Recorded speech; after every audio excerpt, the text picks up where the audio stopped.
Et je vous retrouve pour le plateau de Regard Croisé. Merci de rester fidèle au programme de Charles World. Bienvenue. Si vous nous rejoignez dans ce troisième numéro de Regard Croisé de cette semaine, encore 4 sujets à aborder. Avec nos invités, nous parlerons d'abord du Ghana.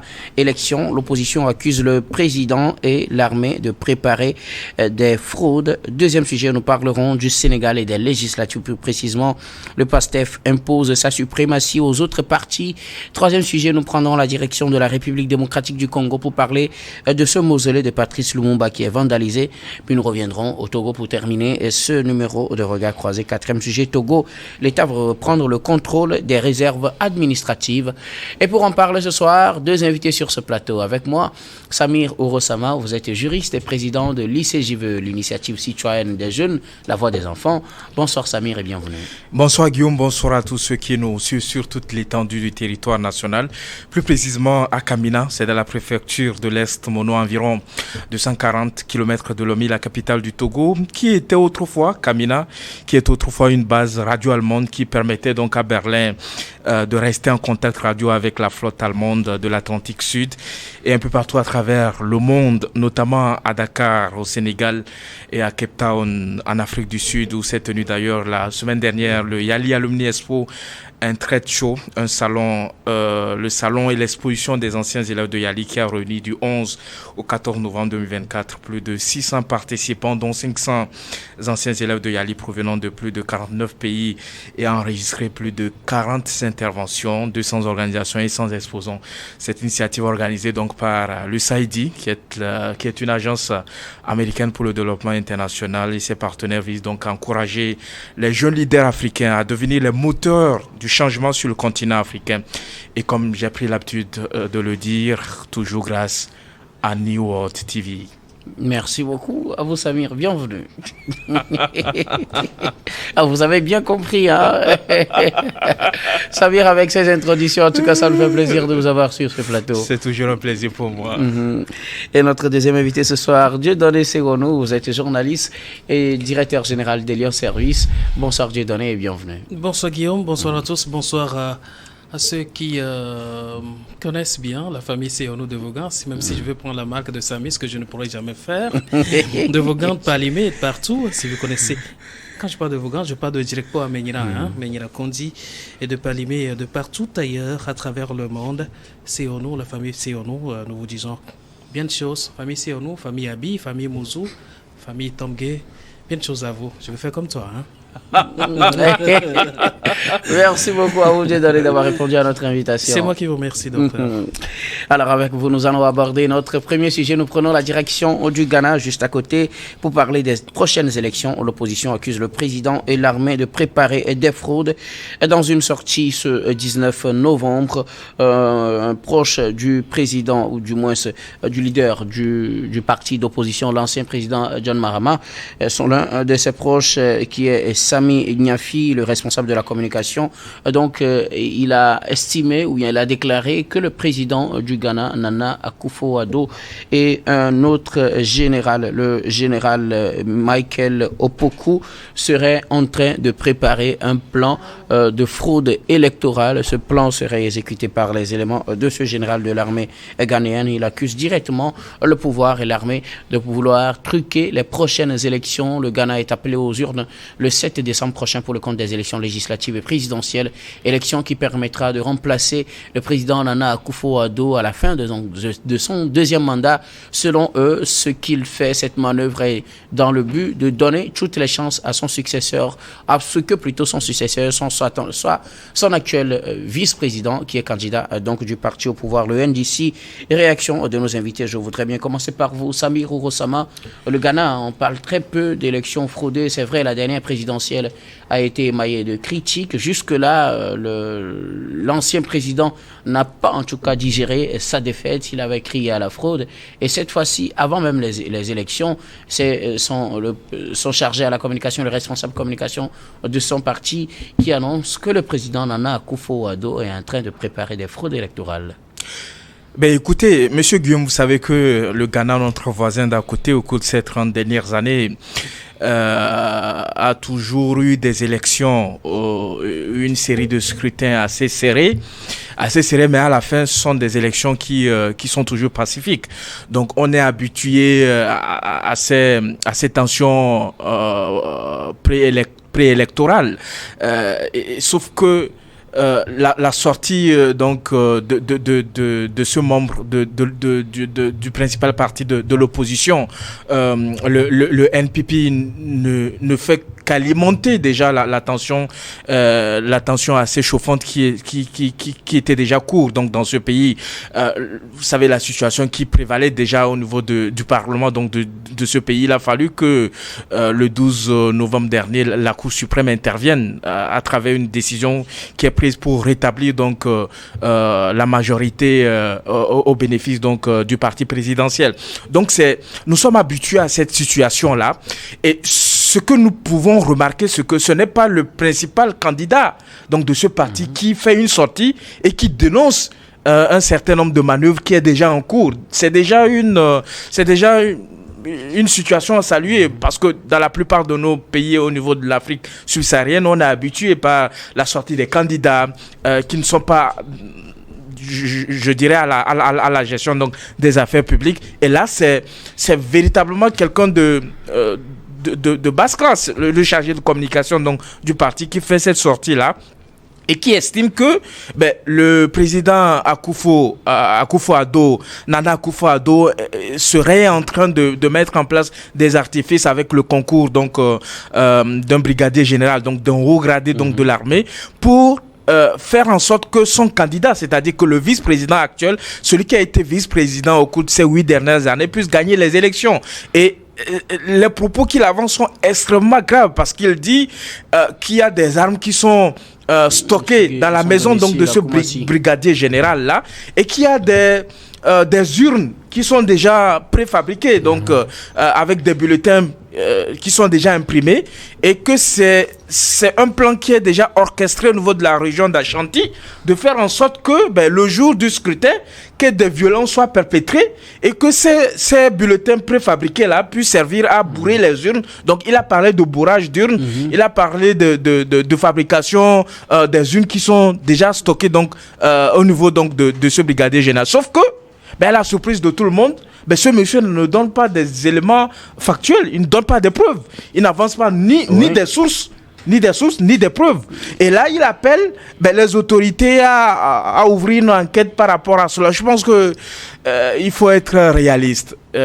Lorsque on tient des propos assez graves, de telle sorte, il faut faire en sorte que nous ayons en notre possession des éléments factuels, des éléments qui permettent de conforter nos propos, qui permettent de conforter notre position par rapport à une situation. Parce que le Ghana, au cours de ces 8 dernières années, je peux le dire ainsi. Vous savez que les dernières élections ont été émaillées de contestations, la Cour suprême a été saisie, mais à la fin, il y a une certaine maturité de la classe politique au niveau du Ghana.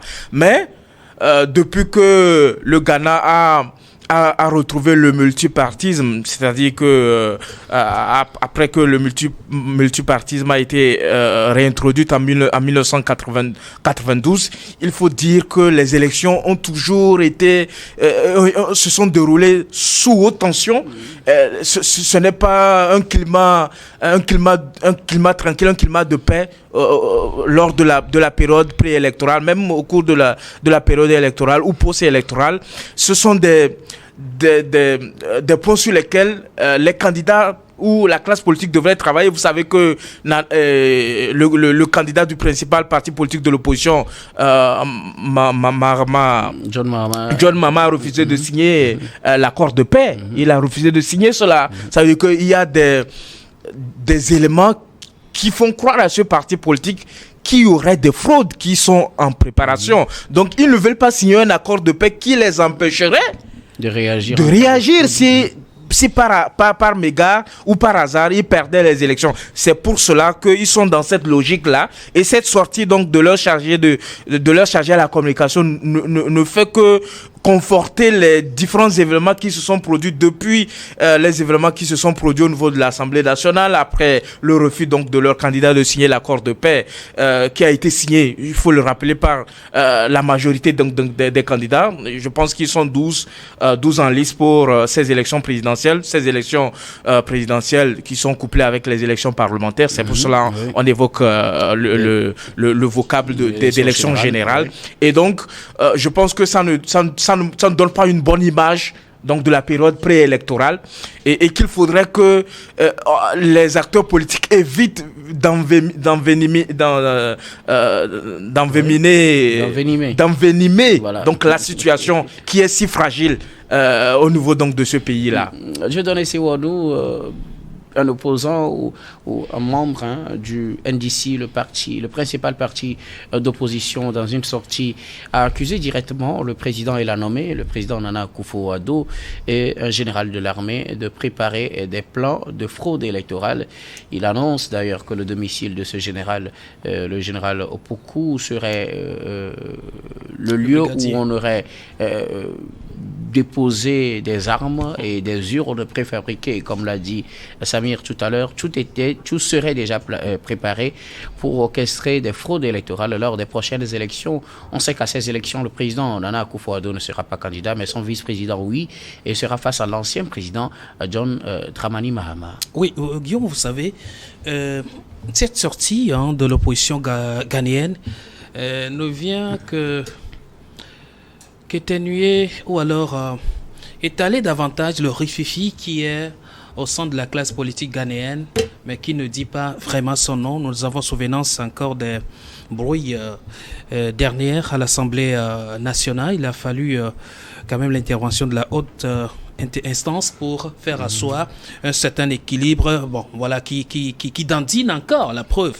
Nous voyons aujourd'hui des sorties d'hommes politiques et déjà cristallisant la tension des périodes électorales à venir. Contrairement à Samir, qui trouve que le chargé de com n'est qu'une personne de basse classe, alors on aurait peut-être voir le candidat, l'ancien président lui-même sorti et fait des déclarations. Je voudrais dire que chaque fois qu'un chargé de communication de cette instance sort pour déballer des propos, cela voudrait dire ça vient du parti, ça vient même du candidat en question, et le chargé de com ne peut en aucun cas se lever et venir faire de telles déclarations assez hautes, assez graves.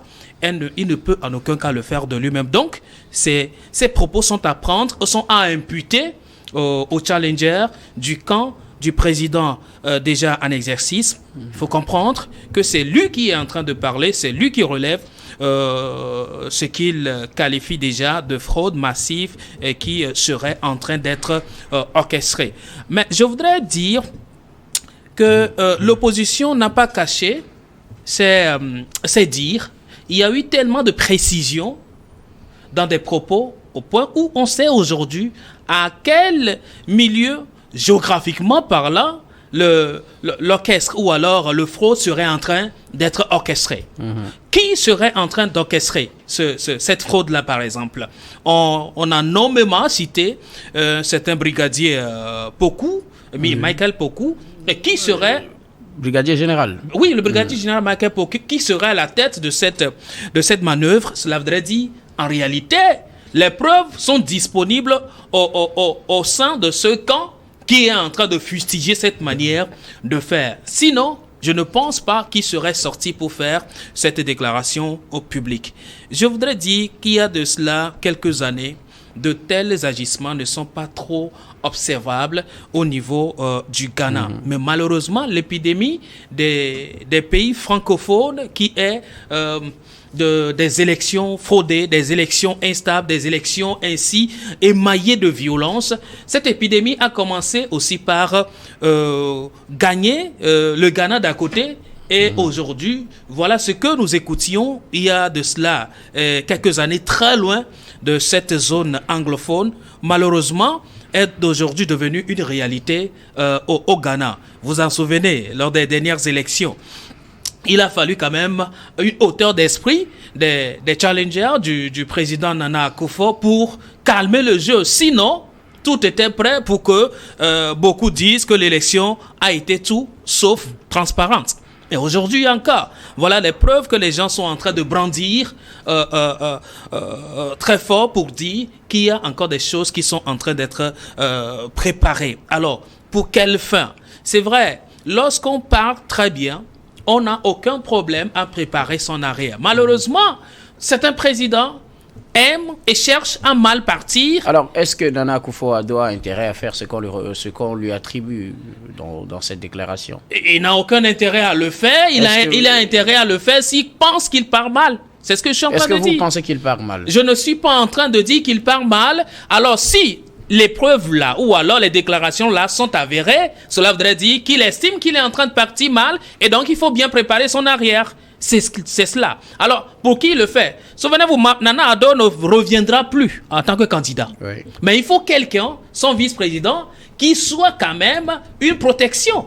Alors, si ces accusations-là s'avèrent, cela voudrait dire en réalité, il est en train de préparer son arrière. Il est en train de se protéger. Sauf que ça ne dure pas, malheureusement. C'est pour cela que je suis en train de dire les présidents africains doivent chercher plutôt à bien partir au lieu de préparer ou à protéger leur arrière.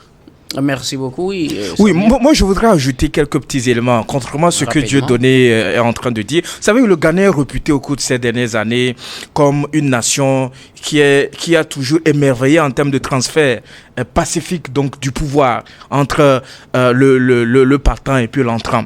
Sauf que quand vous regardez la présidence de Mahama, l'actuel principal candidat donc du principal parti politique de l'opposition, au cours de son mandat, vous savez que le Ghana a eu une crise énergétique assez inédite. On lui avait donné même un nom à l'époque.